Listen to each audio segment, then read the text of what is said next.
Still looks like it's sending more to the front, a little bit. It's more even, huh? Test that out again in just a second.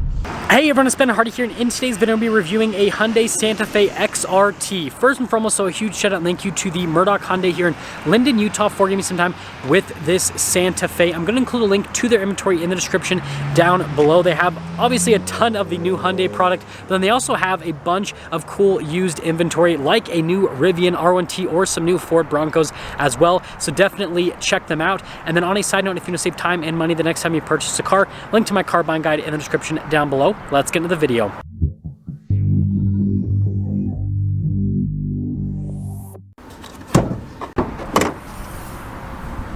So under the hood, we have a naturally aspirated 2.5 liter 4-cylinder that goes through an 8-speed automatic transmission. Fuel economy is 22 around town and then 25 on the highway, with power outputs being 191 horsepower at 6,000 RPMs and then 181 pound-feet of torque at 4,000 RPMs. Let's go over the front end of the XRT. So first off, I love this metallic gray, and you guys can see we've got some pretty distinct body lines there on the hood. And then notice how the whole front grille is darker in coloration, except for the Hyundai logo that's still bright chrome, so it pops out. We've got the daytime running lights, and then you guys can see here with the LED headlamps. And then notice it's darker in coloration here at the bottom as well to kind of go with that sporty off-roader type theme. And speaking of off-roading, we have 8.2 inches of ground clearance with Hyundai's secret off-roader, and there you go. Coming on the side here, we've got 235mm tires wrapped around 18-inch wheels in the front and over in the rear as well. You guys can see we've got that cool off-roader type appearance with the wheels, since it's all blacked out and kind of has like those beefy, chunky looking spokes on it. And then here's a quick look at the tires and then the front suspension. Not the most aggressive tires on the planet, but you know, they're nice all seasons. And then you can see here with the fender flare, notice we got a splash guard side step right there, which could double as, you know, body protection with some rock crawling, right?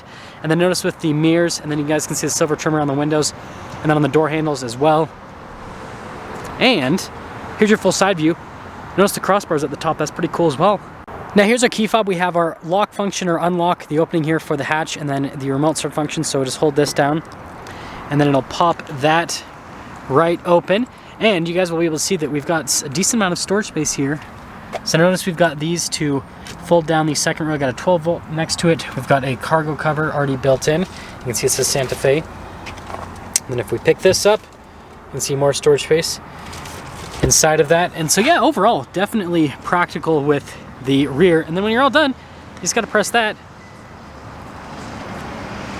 and boom, lowers it back down. Now let's finish things up with the rest of the rear. So first off, you can see the Santa Fe's distinct taillights. We've got our H-Track badge, and then notice that's like a little light bar situation there. It's pretty cool. Got the Hyundai logo, and then I love how you have the little sun right next to the Santa Fe logo. And then popping down below, you guys can see again darker coloration. We've got the one exhaust tip poking out the side. And there you go. Now here's the door panel in the rear. You guys can see with the padding right here, we actually get a sunshade for the rear passengers. And the door handle, pretty normal situation. And then here are the seats. I love the design on them. So they are cloth seats, but they look really cool actually. Again with the step if you want to use that, but I'm tall enough, I can just slide across. And then notice here at the vents, USBs, got some extra seat storage right there. And of course, we have our cup holder armrest. I actually like the feeling of this cloth. It is very nice. Let's head to the front. Now here is the front door panel. You guys can see this little gray piece of trim. Got blind spot warning for the mirrors, and again, more padding down below. All of our window controls, mirror adjustments. And then here are the front seats. Again, have that same really nice cloth material, and then the inserts here in the center. Power adjustments on the side.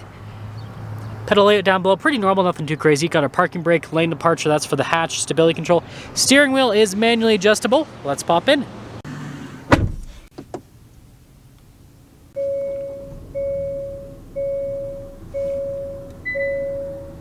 So here is the steering wheel, really nice material use all around, and they got some nice stitching there on the center portion. It's got practical controls for like the adaptive cruise control, steering assist, really nice paddle shifters here, which is crazy because there's a lot of luxury automakers that'll have like really crappy paddles, and yet this is not like a crazy expensive vehicle, yet it has nice paddles. Just thought I'd mention that. Voice command control right there, turn signal light stock, windshield wiper stock on the other side, and there's the steering wheel. Now here is the center gauge cluster. You guys can see that I can scroll through a few different menus here to see different bits of info on the vehicle. We're actually going to leave it with the all-wheel drive system because I want to see what that does a little bit later in the video. Now we do have some different drive modes. Right now we're on the Smart. We can pop it over into the Comfort. Then we have our Sport. Then we have our Snow mode. I love the animations for the drive mode changes. And there's the center. So here's the infotainment system. First off, we pop into reverse. Here's your backup camera. It does have trajectory lines that turn with the steering wheel. Resolution is actually pretty solid on it. Now as for the rest of the infotainment system, sorry about the glare, but you've got like these shortcut buttons here off to the side, which is pretty cool. Response time to the screen is great. It has Apple CarPlay, has Android Auto. And so yeah, overall, I'm glad that they have, you know, shortcut buttons there on either side. It's easy to use. I mean, what more could you ask for?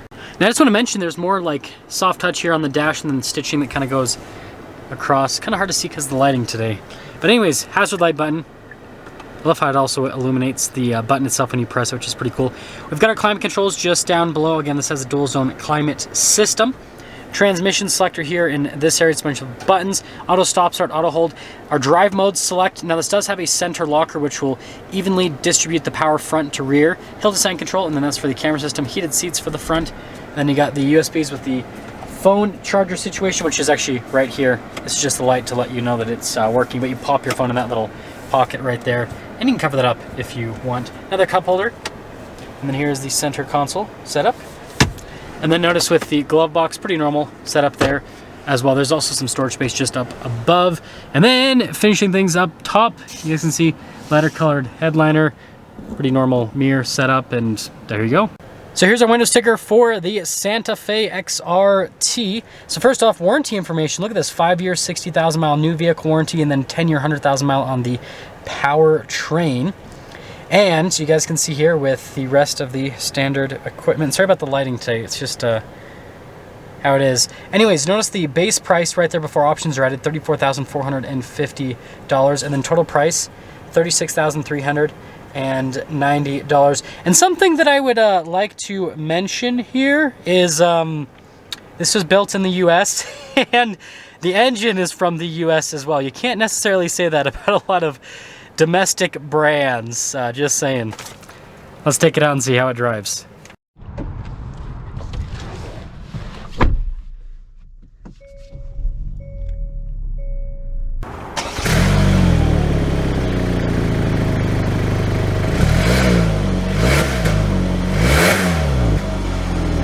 Well, let's talk about visibility before we set off. Here's your visibility of the hood. Both the mirrors, which do have blind spot monitoring. And then throughout the rest of the rear. And let's set off. So, setting off in the XRT, and this is, in fact, Hyundai's secret off-roading machine. It's supposed to be kind of like a fun camping adventure type vehicle. And I mean, 8.3 inches of ground clearance. I know it doesn't sound like a lot in today's world where we have vehicles that have like 15 inches of ground clearance, but here's the deal. That was like Jeep Wrangler or like Toyota Land Cruiser ground clearance back in the day. So like, this is plenty capable, okay, from a ground clearance perspective. Now, this doesn't have the most aggressive tires. They're more set up for, you know, again, all season use.